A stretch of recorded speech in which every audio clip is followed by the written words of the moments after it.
दुप्टेश्वर महादेव मन्दिर नुवाकोट जिल्लाको राउतबेसी स्थित तारी नदी परिसरमा अवस्थित धार्मिक पर्यटकीय स्थान हो।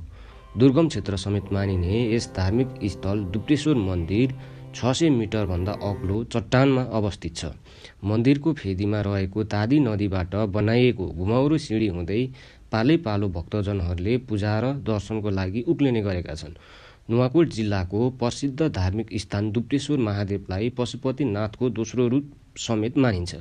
पौराणिक कथनाअनुसार 400 वर्ष अगाडि स्थानीय एक तामाङको दुहुनो गाई हराएपछि खोजी गर्दा पहरोमा दूध चढाएको देखेपछि उक्त ठाउँमा दुप्टेश्वर महादेव रहेको विश्वासमा प्रत्येक वर्ष धान्य पूर्णिमाको दिन विशेष मेला लाग्दै आएको छ।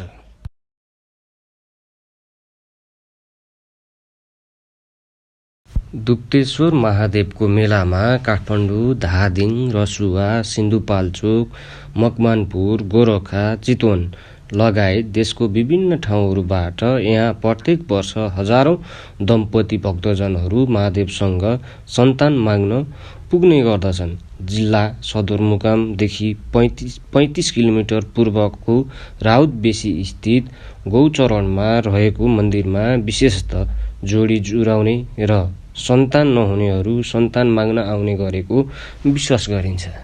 महादेवको भक्तिपछि दैविक शक्तिले सन्तान हुने विश्वास गरिन्छ। हरेक वर्षको पुष महिनामा धान्य पूर्णिमाको अवसरमा विशेष मेला लाग्दछ।